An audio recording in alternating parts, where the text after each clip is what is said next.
D'accord, messieurs, dernier sujet qu'on aborde dans cette émission au pas de course.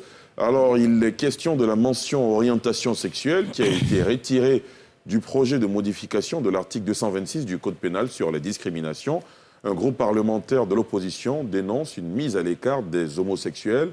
Le porte-parole du gouvernement a aussitôt réagi à l'issue du dernier Conseil des ministres. Pour lui, le texte est clair et ne devrait pas donner lieu à un débat inutile. Je vous propose de l'écouter et on poursuit le débat. C'est un débat qui a lieu au niveau du Parlement et qu'ils veulent porter forcément sur la place publique. Mais en Côte d'Ivoire, la loi sur le mariage est claire. Il y a une loi qui a été prise sur le mariage. Je vous invite à la lire. Il n'y a aucune ambiguïté possible. Maintenant que des gens, pour des raisons politiciennes, veulent créer un faux débat là où il n'y en a pas, je leur laisse la responsabilité de ce qu'ils disent. En tout état de cause, ce texte est clair, il n'y a aucune ambiguïté dessus. Après, on est en politique. EDS, certainement, a besoin de trouver un thème pour exister. Si ce thème peut lui permettre d'exister davantage, c'est tant mieux pour lui. Antonin Saleh-Tiemoko, vous êtes député, vous siégez donc à l'Assemblée nationale. Quelle est cette affaire qui fait grand bruit? On a entendu dire qu'on veut légaliser l'homosexualité. Le porte-parole du gouvernement, l'expression me plaît bien, quand je dis qu'il cherche un thème pour exister, c'est le mot approprié. Je vais dire que c'est un faux débat. Et ça c'est le député qui s'exprime. Je ne sais pas pourquoi est-ce qu'on amène sur la place publique une affaire qui se passe au Parlement et qui a été pour tout le monde très clair. D'abord, pour légaliser, il faut que ça existe. En Côte d'Ivoire, l'homosexualité n'est pas interdite. Aucune loi n'interdit cela en Côte d'Ivoire. Pour dire qu'on veut légaliser. Donc, c'est déjà un faux débat. Première chose. Deuxième chose, c'est un projet de loi modificatif de la loi de 2019 sur le Code pénal. D'accord? Et dans ce dispositif, au niveau des discriminations, ils ont fait une énumération des discriminations. Et à ce niveau-là, ils ont glissé ce qu'on appelle l'orientation sexuelle comme étant une discrimination qui pouvait intervenir dans le domaine de l'action publique. C'est-à-dire qu'en matière économique, en matière politique, on ne doit pas discriminer les gens par rapport à leur orientation sexuelle. C'est vrai que le thème, dans notre contexte, est un peu lourd et donc pouvait prêter à confusion. Et d'ailleurs, des députés l'ont relevé. Le commissaire du gouvernement qui était devant la commission des affaires générales et institutionnelles a voulu expliquer. Les députés, de façon unanime, ont dit il ne faut pas créer de débat là où il n'y en a pas. Il faut retirer cette expression-là. Et en commission, ça a été retiré. Le texte a été voté, ne porte pas la mention orientation sexuelle. Donc c'est fini en commission. Le rapport est en train d'être rédigé, il va être soumis à la commission, qui va être adopté, ça va venir en plénière et tous les députés en plénière vont voter le texte final qui ne comporte pas la mention orientation sexuelle. Donc le débat devait s'en tenir là. Maintenant, on sort sur la place publique. On veut faire croire qu'il y a un projet de légaliser les mariages homosexuels en Côte d'Ivoire, alors que j'ai ma constitution dans ma poche. Je fais maintenant comme le président Ouattara quand je me promène. Et la constitution est là. On prend les préambules de la constitution. Il est très clair. La Côte d'Ivoire, le peuple de Côte d'Ivoire réaffirme son attachement à ses valeurs culturelles. Et donc prend son engagement de combattre tout ce qui n'est pas dans ses valeurs culturelles. Donc l'homosexualité fait partie de nos valeurs culturelles. Et puis, dernière chose, l'article 1, premier du Code civil sur les mariages, sur le droit de la famille, dit clairement que le mariage en Côte d'Ivoire est l'union entre deux personnes de sexe opposé, un homme et une femme, devant un magistrat qu'on appelle le maire. Voilà comment cela est défini. Quand tout ça est mis en place, ce débat-là n'a plus son sens. Et donc, pour moi, c'est un faux débat.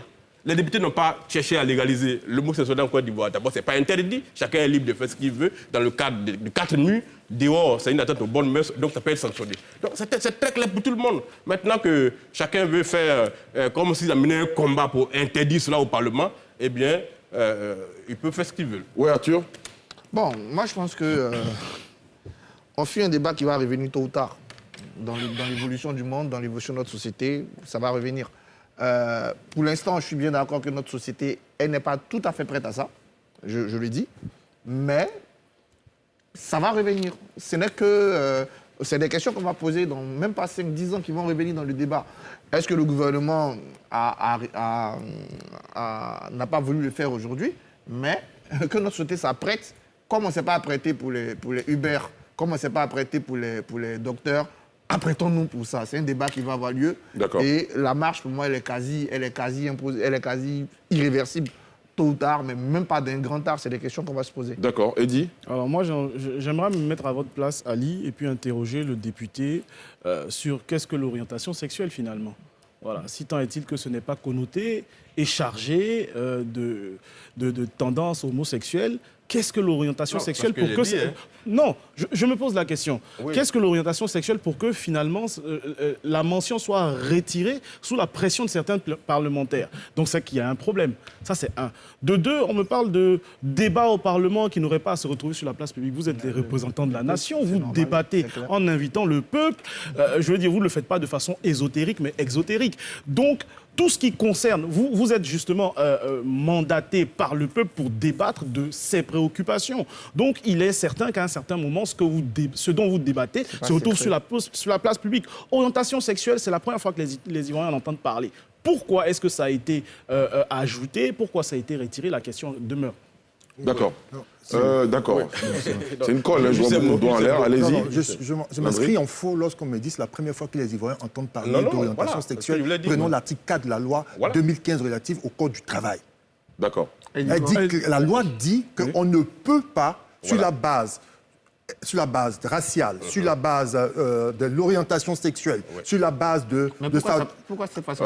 Laissez-moi terminer. J'ai juste dit d'abord que ça, ce n'est pas la première fois. Le Code du travail est un instrument juridique qui est l'un des instruments juridiques les plus utilisés. Non, ce n'est pas la première fois. Moi, ce que je regrette, et là, je vais vous dire, honorable, c'est ce retrait. C'est un manque de courage. Pourquoi? Parce que vous acceptez une injustice. La réalité de l'orientation sexuelle en Côte d'Ivoire est certaine. Il y a des personnes aujourd'hui qui vont se faire brimer, qui vont voir leurs droits leur être refusés, juste pour cette question d'orientation sexuelle, et que celui qui a agi ainsi n'aura pas à subir la sanction de la loi. Je suis tout à fait d'accord. C'est une réalité. D'accord. Alors, est-ce que ça veut dire qu'on n'est pas prêt? Dans ce cas-là, c'est un sujet de société qui ouvre donc le débat. Et il faut faire le débat, comme Arthur le disait. On ne peut pas faire l'économie de ce débat-là parce que c'est une réalité en Côte d'Ivoire que des orientations sexuelles soient là. Maintenant, c'est de savoir quelles sont les orientations sexuelles que la loi admet et celles que la loi n'admettra pas. Parce que la zoophilie, par exemple, ou la pédophilie, tout sont des sortes d'orientations sexuelles. D'accord, très bien. On vous a bien compris et la clarification s'impose. On va faire des débats, inviter les personnes ressources nécessaires pour clarifier l'opinion nationale. Bledson Mathieu, on termine avec vous sur ce sujet. Oui, est-ce que la Côte d'Ivoire sera prête un jour à aborder la question de l'homosexualité? Parce que, à mon avis, c'est de ça qu'il s'agit. Les autres formes-là, je ne pense même pas qu'on y pense. Bon, les députés ont estimé qu'il ne fallait même pas aller là-bas. Je crois que quand ça allait dire que le débat ne devrait pas sortir, c'est parce que les élus EDS ont fait une conférence de presse sans mentionner que le test même, on a déjà enlevé. Voilà. Ça, le problème était réglé. Je crois que c'est ça. Il ne veut pas... Ils ne pensent pas qu'un débat à l'Assemblée nationale ne doit pas arriver à la place publique. Le problème est réglé. Si tu veux venir en parler, dis bon, on a failli mettre ce test, mais nous, on a retiré. D'accord. Je crois que c'est cette confusion-là qu'on n'a pas. Très bien. Arthur, Aristide, pardon, pour terminer. C'est un faux débat. D'accord. Non. Monsieur, alors c'est son point de vue, Arthur. Selon son point de vue, c'est un faux débat. Oui, mais je vous ai donné la parole. Juste dit que... Moi, je suis député. On va le faire. Je suis l'un des députés qui porte tous les débats au Parlement sur la place publique. Ah ben voilà, justement. Il y a une différence. Oui, justement. Mais les débats qui ne sont pas tranchés par les députés, qui sont encore dans le processus de validation, ne peuvent pas venir dire que les députés se préparent à voter une loi sur le mot sexualité. Mais il faut la formation politique. Ça, on a bien compris tous.